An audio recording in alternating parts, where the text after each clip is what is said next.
bahwa ada secerca harapan untuk menangkal pemikiran-pemikiran barat yang ada. Beliau tidak mengatakan jadilah umat Islam dan menolak pemikiran barat, tidak. Beliau mengatakan jadilah umat Islam yang bisa membedakan mana yang positif dan mana yang negatif dari ada yang datang dari barat. Ini yang kemudian beliau tekankan, ada ilmu yang memang bertentangan dengan agama, tapi ada ilmu yang kemudian bisa menafsirkan kebenaran agama. Sekali lagi kita harus menempatkan ilmu pada tempatnya. Kemudian pada nasihat beliau dalam alinea yang terakhir, sekarang ini ada media sosial atau yang kita kenal dengan medsos. Itu terkadang kata beliau dengan tersenyum lebih baik daripada universitas. Karena universitas hanya mengejar ijazah. Universitas hanya kemudian mengharapkan nanti setelah mendapatkan pekerjaan ada gaji. Sebagian ada yang memiliki tujuan itu, tapi dengan media sosial dalam sisi tertentu. Media sosial dalam sisi tertentu, kalian bisa melakukan kebaikan dari rumah kalian, dari kamar kalian. Media sosial bila kita gunakan secara baik dan benar, kita kirimkan kebaikan kepada keluarga, kepada setiap kepala, maka ini tentu menjadi salah satu penyebab kebaikan bisa tersebar kepada khalayak banyak. طيب السؤال الأخير من المحاضر الأستاذ الدكتور محمد أمين من جامعة Al-Hukumiyah Malang. Profesor Muhammad Amin akan berikan satu pertanyaan kepada beliau, dipersilahkan. Assalamualaikum warahmatullahi wabarakatuh. Waalaikumsalam. Muhammad Amin dari UM.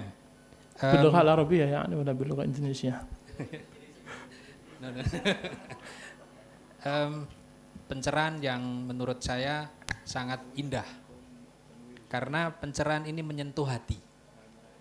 Padahal semua kelakuan kita itu dibentuk dari hati. Kelakuan manusia dibentuk dari hati. Artinya kalau ada pemikiran Islam, itu hatinya sudah disentuh. Kalau ada pemikiran yang lain, barangkali mungkin belum sampai di hati. Nah, maka dari itu tadi ada yang tanya bagaimana caranya agar terobati. Nah, ini kami mohon trik dari Al-Habib. Bagaimana agar pemikiran-pemikiran yang disampaikan kepada kami, pencerahan-pencerahan ini masuk kepada hati para akademisi yang hadir di sini. Kita mulai dari sini dulu, yang pertama. Karena ini nanti punya santri, punya mahasiswa yang disentuh hati melalui pemikiran-pemikiran Al-Habib. Karena begitu indahnya pemikiran yang diberikan. Saya sangat senang sekali tadi. Karena kebetulan saya pernah di Barat. Sebenarnya Barat itu menjadi berkah kepada orang Islam. Karena apa? Ada pemikiran yang mereka itu tidak sampai, kita lebih sampai. Itu menjadi kajian. Mereka itu menuruti akal. Padahal pada tahap tertentu, akal itu dalam bahasa lain itu uncertainty, ketidaktentuan. Jadi dengan ketidaktentuan mereka kemana-mana mikirnya. Sehingga perlu Islam. Islam itu mengarahkan kepada suatu kebenaran. Nah itu. Jadi kami berinteraksi dengan orang Barat. Pada akhirnya mereka tidak tahu. Dengan ketidaktahuan akhirnya mereka ateis. Ateis itu sebagai hanya satu apa aja ya, pengelabuan saja. Karena mereka nggak mau mengakui adanya kebenaran Islam. Nah itu. Jadi gimana caranya agar hati kita tersentuh oleh pemikiran ini kepada para yang hadir, dan kita bersyukur dengan adanya pembanding pemikiran yang di luar itu, bahwa kita bersyukur karena kita sampai pada satu kebenaran. Terima kasih. Assalamualaikum warahmatullahi wabarakatuh. ممكن أن نصل حسب اقتراحه بعد شكري له وتحياتي فيما ذكر أنكم تسجلوني مدرسا في الجامعة. توافقون؟ موافقين على هذا؟ لكن هل تسمحوا لي بلباسي هذا؟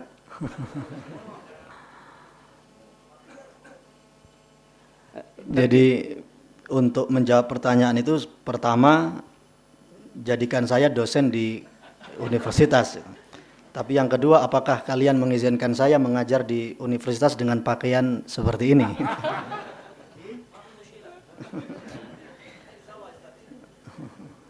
على العموم أنا يصعب علي جدا لأن مستواكم ما شاء الله ما بين بروفيسور ودكتور وأستاذ ما شاء الله في الجامعة، وربما لا أحسن المجاورة للجامعة، لكن أنا أخدم العلم وأخدم الدين وأخدم الجامعة وأخدم المدرسة وأخدم المسجد وأخدم المجتمع ما استطعت لذلك سبيلا. ولذلك أنا أوافق على اقتراح الأخ أننا نعمل ندوات مشتركة في كل سنة مرة أو مرتين لأجل هذا العلم ولأجل هذا الموضوع. وأريد أن أقول أن هذا علم خاص يسمى علم فقه التحولات، وهو علم الربط بين الديانة والتاريخ، وهو علم شرعي مبني على قواعد علمية من الكتاب والسنة، ولله الحمد برز هذا قبل حوالي 20 سنة، والآن تمت دراسته وكتبه جاهزة، وهو علم أكاديمي شرعي يريد أن يوصل إلى العقل الإنساني وليس العقل المسلم.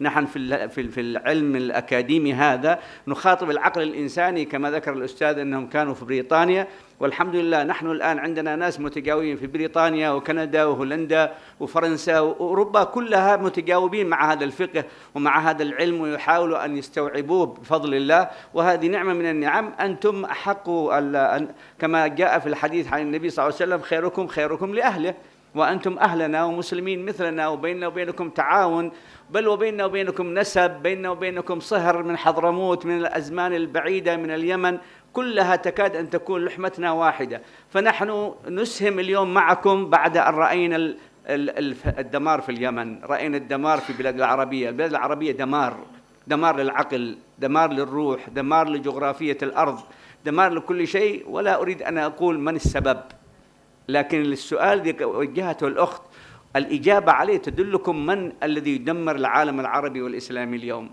وعليها علامة استفهام لا أريد أن أتكلم فيها، لكن أنتم اللي زلتم بخير. لذلك نحن جئنا إلى هنا لأجل نتعاون على إيجاد حلول تنفع الوطن العربي، تعود على الوطن العربي بفائدة، لأن الوطن العربي يتدمر، لا تنفع فيه الكلمة، ينفع فيه الصاروخ، ينفع فيه السلاح. اليوم لا توجد لغة العلم، لا توجد لغة الحوار، لا توجد لغة المعرفة الشرعية ولا حتى العقلية ولا حتى الوضعية. فلذلك نحن في غاية السرور بما سمعنا من كلام البروفيسور، وإن شاء الله نحن مستعدين نتعاون معكم مع الشباب ومع هذه الجامعة ومع غيرها لخدمة الدين ولخدمة الأمة ولخدمة الحضارة الإنسانية على وضعها الشرعي الصحيح. Beliau mengatakan bahwa terima kasih kepada profesor yang bertanya, Profesor Muhammad Amin, dan juga beliau berbicara di sini subhanallah di hadapan para profesor dan para doktor dari karangan akademisi, dan beliau datang menyampaikan ini untuk melayani ilmu. Beliau juga memiliki aktivitas melayani masjid, melayani masyarakat. Beliau memiliki kajian akademis yang di Arab sekarang ini sangat populer, di mana beliau mengistilahkan dengan fiqhut tahawulat. Bagaimana kita memahami dinamika-dinamika yang dilakukan oleh manusia yang terjadi selama ini. Fiqhut tahawulat menggabungkan antara pemahaman agama dengan fakta sejarah, dan sejak 20 tahun terakhir ini menjadi branding sendiri di negeri Arab dan menjadi kajian akademis yang digabungkan dengan keilmuan syariat. Beberapa karya beliau, bahkan karya-karya beliau didominasi melalui perspektif fiqhut tahawulat ini. Beliau sering mengatakan bahwa rukun Islam itu tidak hanya dua, ada rukun iman, ada rukun Islam, dan yang ketiga adalah bagaimana rukun kita meyakini fenomena akhir zaman, dan itu yang selalu beliau kaji. Dan apa yang dijelaskan oleh Al-Quran dan oleh Rasulullah SAW memang terjadi, dan itu yang beliau kaji secara khusus dalam istilah fiqhut tahawulat. Belum diterjemahkan bukunya. Dan kalau tadi Profesor mengatakan pernah belajar di Barat, alhamdulillah fiqhut tahawulat ini sudah dipelajari melalui link-link beliau yang ada di Eropa, mengkaji ternyata dinamika manusia memang sesuai dengan apa yang diinformasikan dalam agama kita, agama Islam. Karena itulah beliau sangat senang. Beliau sebenarnya datang ke sini karena ada hubungan, di sini ada hubungan nasab antara Hadramaut dengan Indonesia. Seakan-akan beliau mengatakan daging kita adalah daging yang sama. Beliau mengatakan di Arab itu sekarang kondisinya sudah hancur, ada akal yang hancur, roh yang hancur, konflik yang berketerusan. Kita tidak menekankan apa penyebabnya, tapi beliau yang tekankan adalah siapa yang menghancurkan kondisi yang ada di Arab sekarang ini. Ini yang menjadi pertanyaan mendasar yang harus kemudian kita cari. Beliau datang di sini menemui kebaikan-kebaikan yang ada dalam wajah kalian semuanya. Semoga apa yang beliau dapatkan bisa beliau bawa pulang untuk menjadi solusi yang ada di negara-negara Arab sekarang ini. Karena di negara Arab sekarang itu yang bermanfaat bukan ilmu, yang bermanfaat dan berbicara adalah bom. Yang berbicara adalah bom. Tapi di sini meniscayakan ada terus diskusi. Di sana di Arab tidak ada lagi bahasa ilmu, tidak ada lagi bahasa diskusi. Karena itu beliau sekali lagi senang dan siap untuk terus berdiskusi, baik dalam seminar ataupun pertemuan-pertemuan yang lain. Sekali lagi beliau memberikan apresiasi kepada penanya Profesor Muhammad Amin. Baik, para hadirin sekalian, waktu sudah mencemburui kita, maka sebelum al-ikhtitam, sebelum penutup, saya berikan waktu untuk respon kepada Prof. Samsul Arifin, mungkin secara ringkas kepada beliau, dipersilahkan.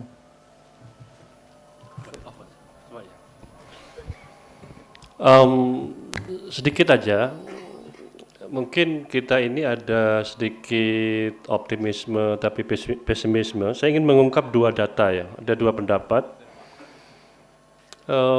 Pertama adalah hasil survei yang dilakukan oleh Pew Forum Center. Bapak Ibu nanti bisa lihat ada artikel bagus tentang The Future of the World Religion, masa depan agama-agama. Itu ada dua tesis yang menarik di situ. Ada dua tesis yang menarik. Pertama adalah begini. Islam akan terus mengalami perkembangan dari sisi populasi pada tahun 2050. Itu nanti dari sisi jumlah itu posisinya akan mendekati jumlah orang Kristen pada tahun 2050. Itu yang pertama. Jadi Kristen di situ mungkin gabungan antara berbagai macam sekte di situ, Protestan, Katolik, karena banyak sekte di dalam Kristen. Dan Islam pada tahun 2050 itu dari sisi populasi akan mendekati jumlah populasi umat Kristen. Jadi dari sisi jumlah terus mengalami peningkatan. Itu tesis yang pertama. Ada 5 tesis, tapi saya kemukakan 2 tesis saja. Yang kedua, tadi saya tertarik dengan Prof. Amin. Di seluruh dunia dikatakan di situ, penganut ateis, agnostik, dan orang yang tidak berafiliasi kepada agama, kecuali di Amerika, di dunia lain itu mengalami penurunan dengan berbagai macam alasan. Saya kira tadi Prof. Amin sudah mengatakan ada krisis, kemudian orang akan kembali kepada agama. Kalau kita lihat dari survei ini, saya kira umat Islam harus optimis. Itu satu. Yang kedua, saya membaca bukunya Farid Zakaria. Ini nama yang seharusnya cukup kita kenal. Dia seorang host di CNN. Dia menulis buku The Post-American World. Ya, sudah diterjemahkan ke dalam bahasa Indonesia. Dia mengatakan bahwa pada abad ke-21 sedang terjadi apa yang dia sebut kebangkitan yang lain. Ya, kebangkitan yang lain. Amerika pelan-pelan mengalami penurunan, lalu yang lain akan bangkit. Dia sebut contohnya adalah India dan Cina. Saya pernah ke Beijing, ke beberapa kota di Cina, kemudian saya baru aja pulang dari India meskipun tidak lama, sekitar 21 hari. Perkembangan India luar biasa, tentu Hindu mayoritas di situ. Nah, apa yang menarik dari analisis Farid Zakaria itu bahwa dunia-dunia lain termasuk Islam punya peluang untuk bangkit, tapi ada satu syarat yang tadi sudah saya katakan tentang bagaimana membangun keutuhan itu. Dalam bahasa ilmu sosial itu, ini sangat tergantung kepada kemampuan umat Islam mengkapitalisasi kekuatan dalam dirinya. Jadi melakukan kapitalisasi. Misalnya tadi jumlah itu mau diapakan? Nah, tadi dari Habib Abu Bakar mengatakan ini luar biasa. Dan saya tadi agak merinding juga, gemetar juga itu ya ketika dengan analisis beliau bahwa dunia Arab hampir selesai. Karena hampir tiap hari itu ada bom, ada darah. Jadi isu sektarianisme begitu kuat. Dan sekarang kita akan bertanya apakah Islam di Indonesia itu akan memberikan kontribusi terhadap perkembangan dunia, karena Islam Indonesia ini adalah Islam yang besar, Islam yang menurut saya moderat, tidak ke kanan, tidak ke kiri. Ada dua pilar besar Islam di Indonesia, NU dan Muhammadiyah. Ini yang menurut saya tidak bisa diingkari, NU dan Muhammadiyah sebagai organisasi yang mutawasid, ada di tengah, tidak ke kanan dan tidak ke kiri. Mudah-mudahan kita bisa mengambil pelajaran dari situ. Wallahu a'lam bishawab. Assalamualaikum warahmatullahi wabarakatuh. Assalamualaikum warahmatullahi wabarakatuh. ممكن تفضل.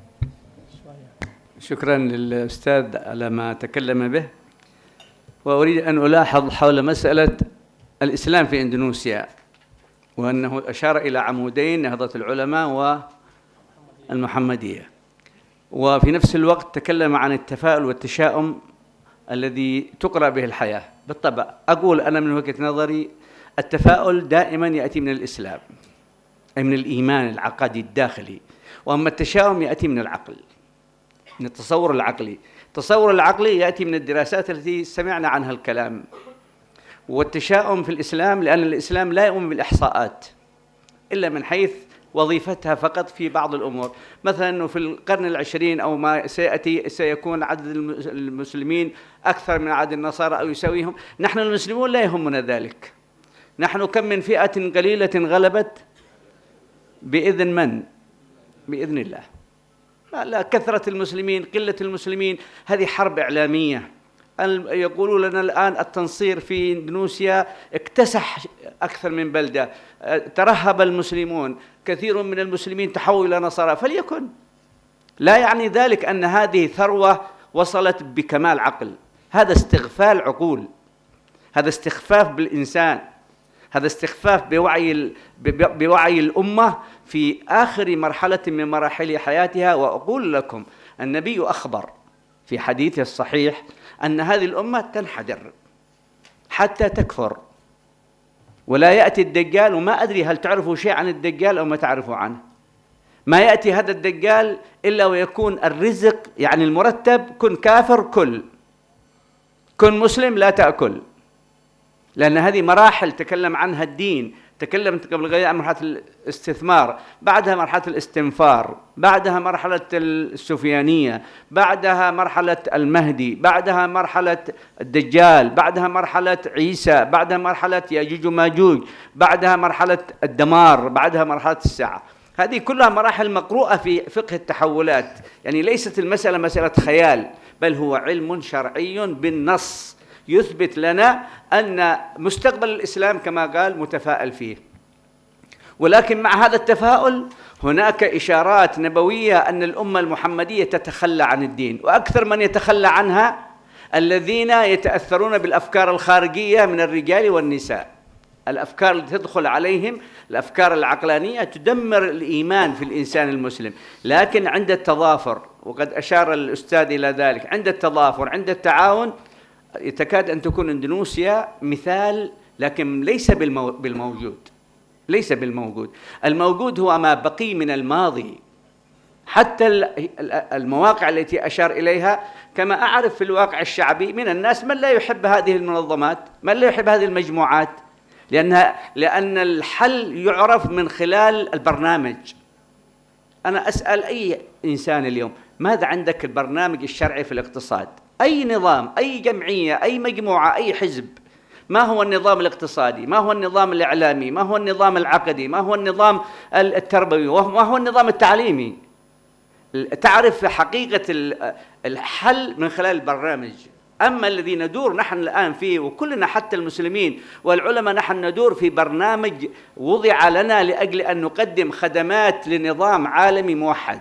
منا من يعلم ومنا من لا يعلم، منا من يؤدي هذا بحماس ومنا من يؤديه كوظيفة، لا بد أن يتوظف. وهذا الكلام أخبر عنه النبي صلى الله عليه وسلم، فقال: لتتبعن، لاحظوا الكلام، لتتبعن أي لستسيرون سنن من كان قبلكم، يعني بنفس أسلوبهم، بنفس فكرهم، بنفس حياتهم، شبرا بشبر وذراعا بذراع، حتى لو دخلوا جحر ضب لدخلتموه.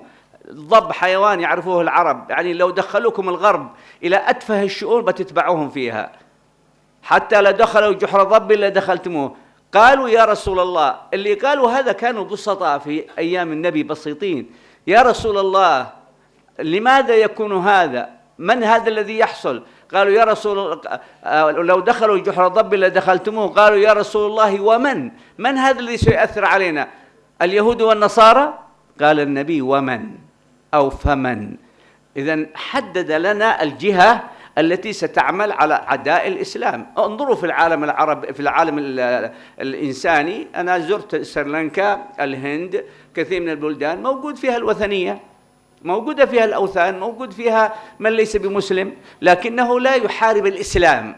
ممكن يحصل بينهم صراع طائفي، لكن ما يحارب الإسلام. الذي يحارب الإسلام صنفين في الأرض، اليهود والنصارى بالنص القرآني.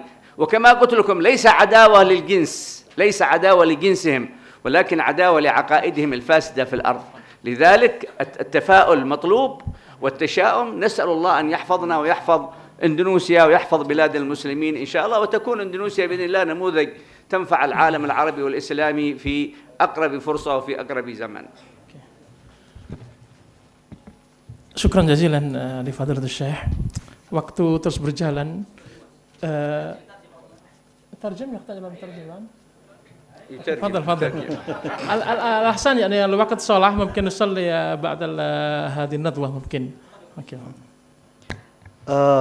Sebagai penutup, mengomentari tentang Islam di Indonesia, bahwa memang segala sesuatu yang positif kita harus yakin itu berawal dari prinsip Islam, tapi setiap kegagalan itu bila keyakinan kita terhadap Islam melemah atau bahkan naudzubillah berangkat dari kekufuran yang ada.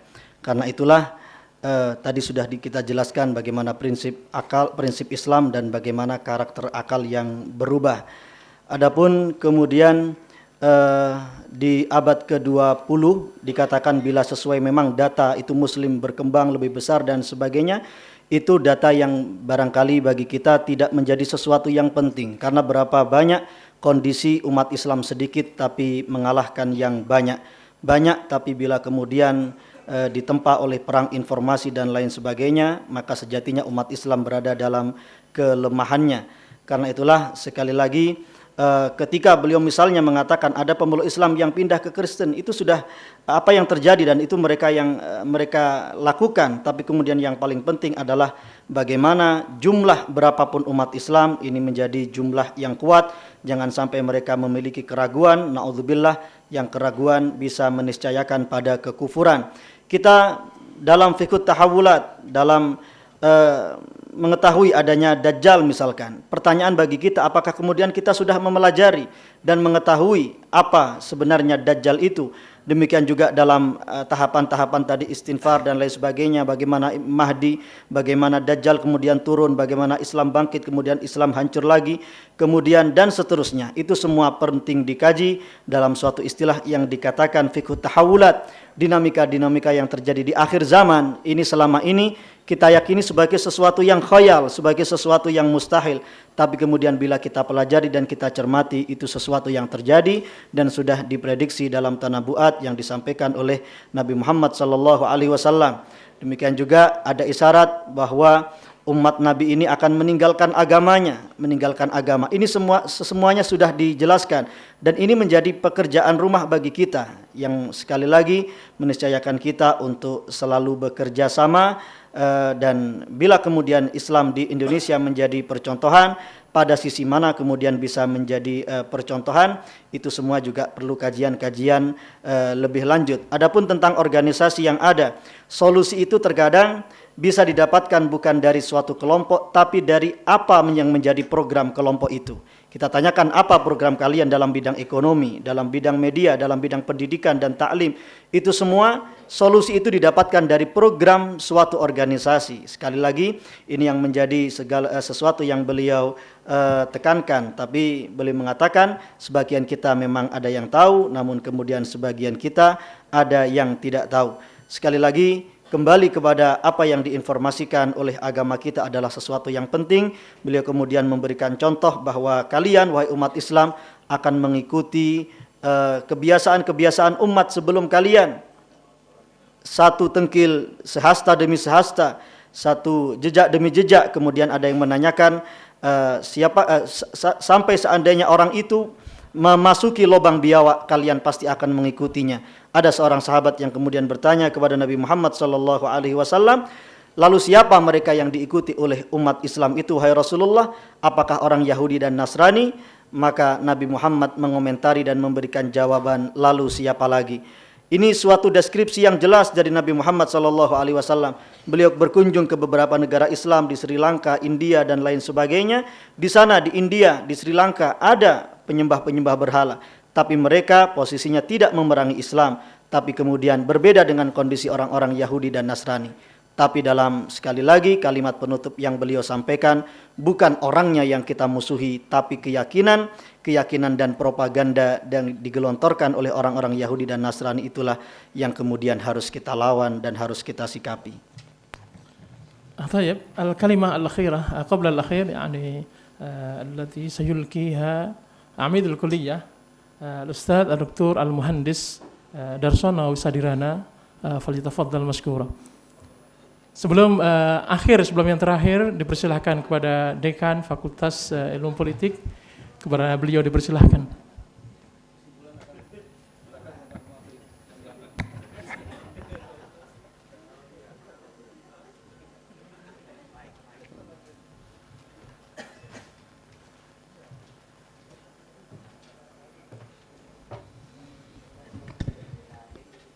Bismillahirrahmanirrahim. Assalamualaikum warahmatullahi wabarakatuh.